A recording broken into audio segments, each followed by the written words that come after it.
There's a version of you that never sleeps in, never skips training, never wastes time. There's a version of you who never fails. It is waiting for you. Genuinely ask yourself a question, you at home. If you had done those things for the last 2 years, you never skipped a training, you never wasted time, you never scrolled TikTok, you never sat aimlessly on the internet typing in garbage, never played video games, you never wasted time. You never skipped training. You were training every single day. You never slept in. You were never lazy. There's this version of you. Imagine the person you would be. Genuinely imagine what you would look like.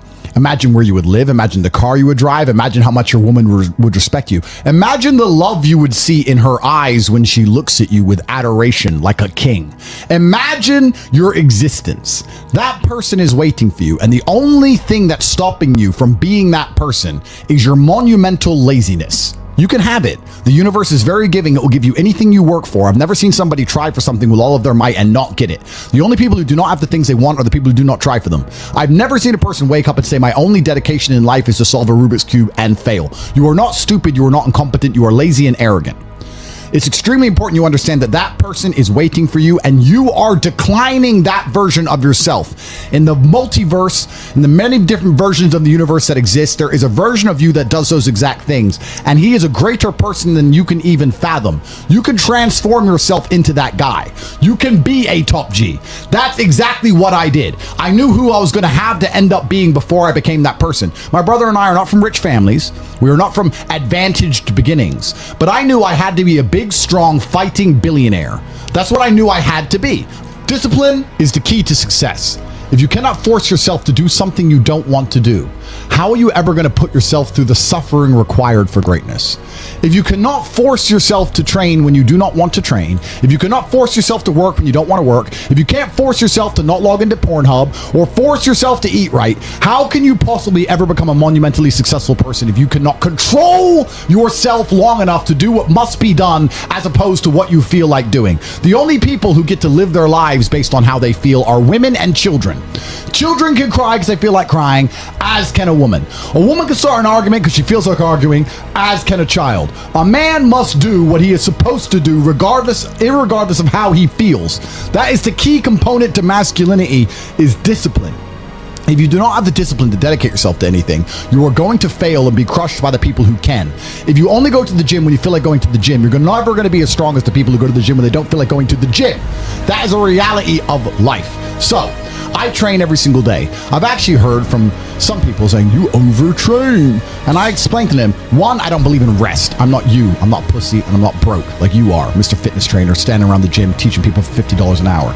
I don't need to listen to you. Secondly, I don't train because I want to get bigger. I train every day because it is difficult to train every day. It hurts. I don't want to. I wake up and I'm busy. I have other things to do. I don't feel like doing it, so I force myself to do it 7 days a week, 365 days a year, so that I know I'm the kind of person who can do what he doesn't want to do when it needs to be done. I am that man. And it is more of a mental exercise than a physical exercise at this point. How can you ever outcompete me if I can force myself to do the things I don't want to do and you cannot? Discipline is absolutely essential for success, and you need to get very comfortable and very used to the idea of understanding that on your path to greatness, there are going to be long periods of time where you hate what you are doing, where you are dissatisfied with the actions you must undertake, where you are tired, where you are stressed. That is why it is difficult. That is why most people won't make it. If the path was easy, everybody would walk it and it would lead nowhere. 100 people start the path, 99 fall off because it is difficult, and the one person who makes it to the end gets the gold. If all 100 made it to the end and the gold was divided by 100, it wouldn't even be worth anything. The difficulty gives it value. The fact that it is difficult to do is the key component into the fact you want it in the first place. If it wasn't difficult, everyone would have it and you wouldn't want it because no one would respect it. It's supposed to be hard. Life is supposed to be hard. You're supposed to think this is terrible. You're supposed to suffer and smile through the pain regardless. Discipline is the key to success in all realms as a man. And if you lack it, you stand no chance. You can give most people a roadmap to success. You can give them a Ferrari with a full tank of gas. And a lot of people still wouldn't make the destination because they would say the drive is too far away. Quitters, they don't have the discipline. You can tell them exactly how to do it. You can give them the mechanism to get there, but they don't have the discipline to complete the drive and end up at the destination. That is the majority of Earth. This is your competition. People who, even if they are told what to do and people tell them exactly how to do it and help them do it, still quit, still fail because they lack discipline. Even me, with my monumental powers, I can't make a quitter successful.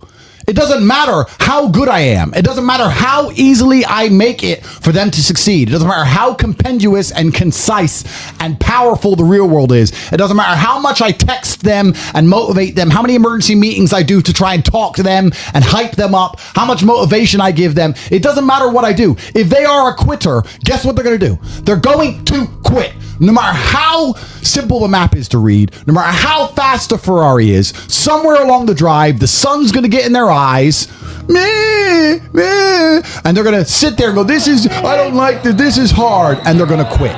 Quitters are the number one type of people that nobody can help. If you're a quitter, I can't help you, life can't help you, God himself cannot help a quitter. So if you lack discipline, you lack the very basic building block to any type of success which exists on the planet. By every single metric which can be measured with science, you are going to stay a loser and a failure. The key is to keep training. If you train hard every single day, you don't have to worry about a little bit of vitamin C. It's true. If you don't train and you don't smoke, you're still going to be a pussy. Yes. The answer is always hard work. As soon as you are granted life, you are guaranteed death.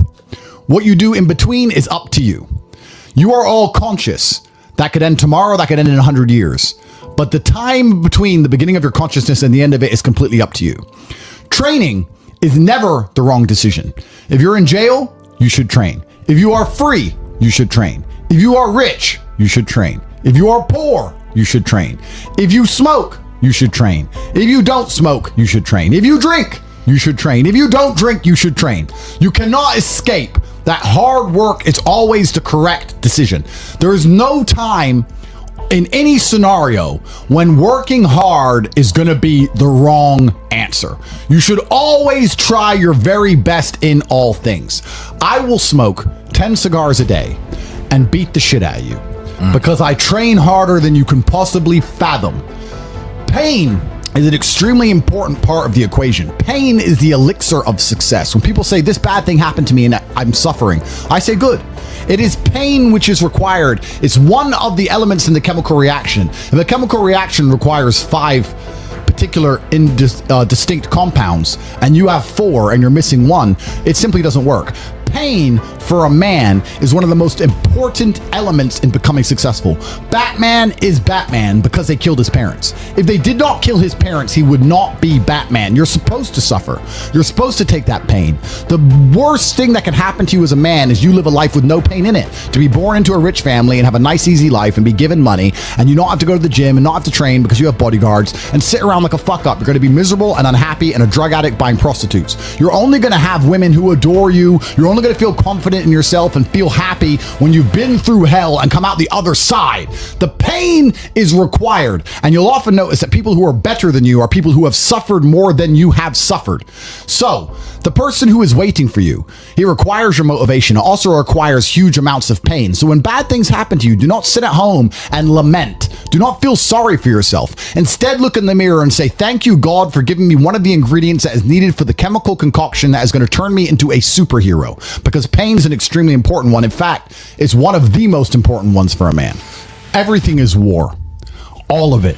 Sitting in the commute without losing your patience is war. Trying to find a way to escape your slave job is war.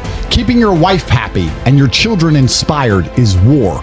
Training to become stronger than before is war.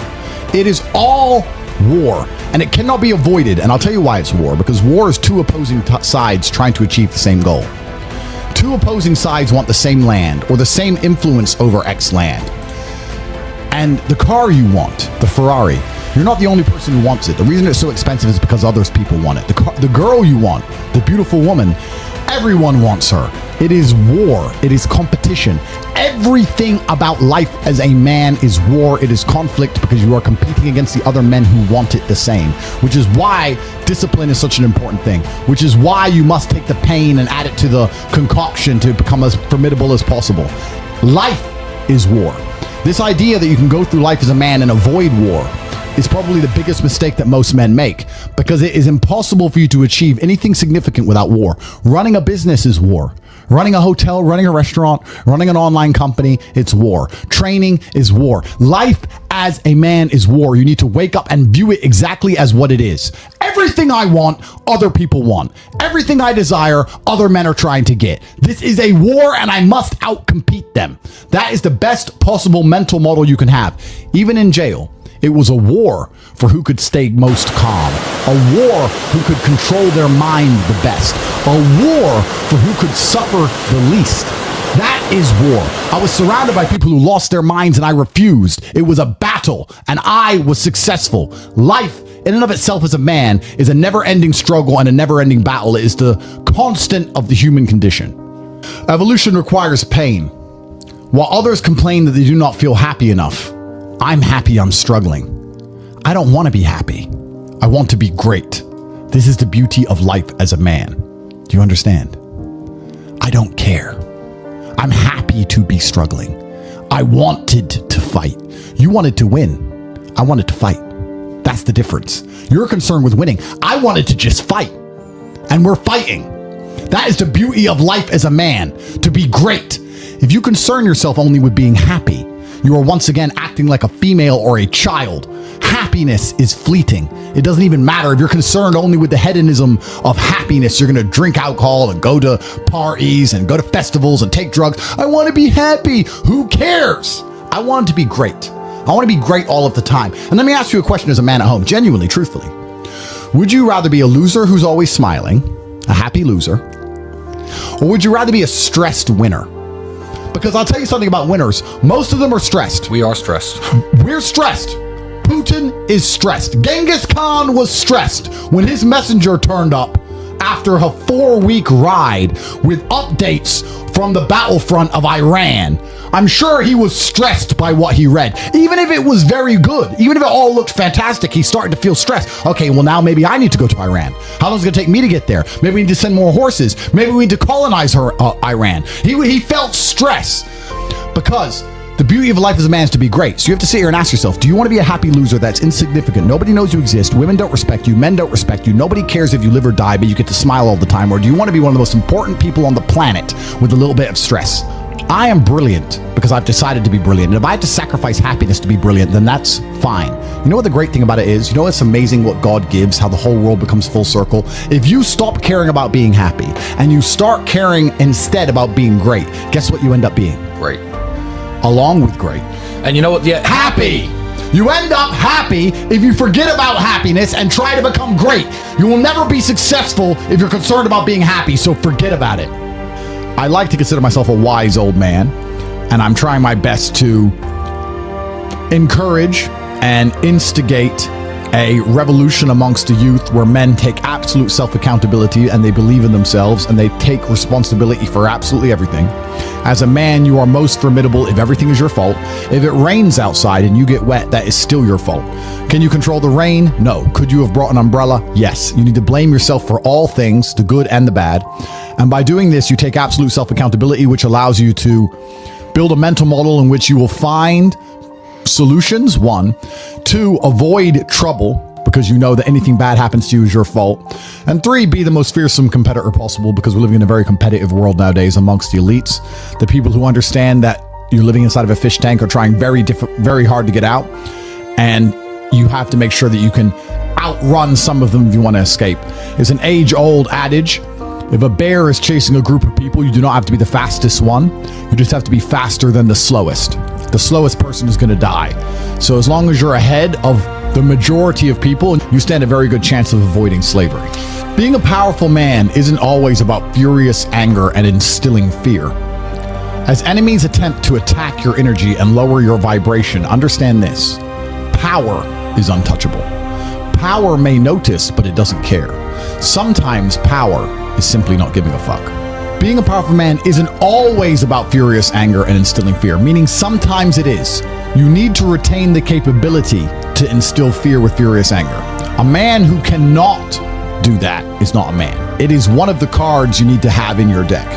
However, more often than not, when you're in a true position of power, you will play the alternate card, which I'm describing here as simply not caring. How can you not give a fuck about things? Well, I'll tell you how. If you're filthy rich and you have a strong network of people around you who you trust, and you have a good family, and you have beautiful children, and you have women who love you, and you have beautiful supercars, you live with your best friends in a compound, you have armed guards, and you're proud of yourself, and you're strong, and you train hard every day, and you're monumentally successful, and all of your dreams come true, and if you want something, you can instantly snap it up. You want a Pagani, you want a Bugatti, you want a $25 million apartment, anything you want, you buy. It's very easy to not give a shit about the opinions of people who don't have one fraction of your success. And what these people are trying to do is drag me, I'm using me as an example, but we can also use it for you. When you have true power, they're trying to drag you down. They're not trying to elevate themselves. They're trying to drag you down, which is a very different thing, because it's amazing how God rewards those who are trying to build and create and elevate, and how it punishes those who are simply trying to destroy and be spiteful and negative. And these people are going to dedicate hours and hours and millions of hours of their life towards a certain cause. Thank you. To try and drag people down who they cannot affect because they're already too powerful and too large. And they're wasting their own human experience, and they're not progressing or advancing themselves in any way. They will stay brokies, and we will stay rich forever. So the lesson here is that you need to get to a position where ignoring people is a move in which you're guaranteed success. You can ignore people completely and they are benefiting you. And that comes from a position of power. And I think a lot of you at home right now, you may not be in our position, but if you're already working hard, you're already going to the gym, you're already training, you make sure that you're getting as much muscles as possible, as much money as possible, you're dedicated, you don't sleep in, you don't waste your time, you don't smoke weed, you don't play video games, you're focused on trying to become fantastic as a person. You can just ignore that girl. That girl who broke your heart or cheated on you, just ignore her. The most powerful move you can make is ignore her. Yeah, you could yell at her. Yeah, you could try and make her scared of you, blah, blah, right? That's not going to work. The powerful move is just to completely ignore her because you're on your ascent. She is likely on her descent. She likely has no intention of improving herself, no intention of becoming richer, no intention of becoming better looking. Time is against her. As she gets older, she's going to lose her looks. You're going to continue your ascent, and she's going to have to watch you for the rest of her life be the man that she could have been with that she's no longer good enough for. The best thing you can do is simply ignore her. That is the powerful move. And it's the same with also men. It's not even a gendered argument. There's men who want to be your friends right now, or who wanted to be your friend, and they did something wrong to you.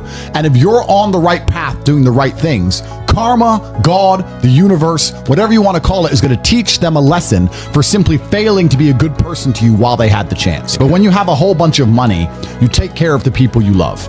And that's the masculine prerogative. And even my brother and I, anyone who's been loyal to us, who's on our team, we monumentally reward. And everyone who ever displayed cowardice or sold us out or made mistakes massively regrets it, because they see how well we treat the people who are close to us. If you lack somewhere, excel somewhere else. Counter your weaknesses by honing other capabilities. If you're ugly, become filthy rich. If you're poor, be as strong as an ox. Life is unfair. The primary focus of your energies is to balance the books. And there's two different ways you could interpret that. You can, obviously, increase the attributes that you are lacking. If you have the ability to train, because a lot of people don't. Some people are born without arms and legs, but you, with 2 arms and 2 legs, are sitting at home jerking off the Pornhub, flabby and fat. If you have the ability to train, you should be doing it. But also, there are some things that some people are just better at, and you can counteract that problem by teaming up with people who compensate for your weaknesses. People who are strong in areas where you are weak, and you team up with people where you are strong in areas where they are weak. I don't think between the people in this house and our group of friends, we lack anything. Correct. Anything. Correct. Literally anything. We can sit as a group and have a conversation about anything with anyone in the world and give useful insight and change people's lives for the better, because although I am not perfect, our team compensates one for each other. And that's the point of brotherhood. So excel in one area if you lack in others. I have people say to me, Andrew, I'm short. What do I do? I'm short. Okay, God made you short. Fine. Good. Doesn't matter. You can't change it. What you can do is become as strong as an ox and become filthy rich and monumentally important and extremely influential. You can do that. People say, I'm poor. You should be strong. Oh, I'm strong, but I don't have any money. Okay, then teach others to be strong. Yes. There's always a way you can take your advantages and use them.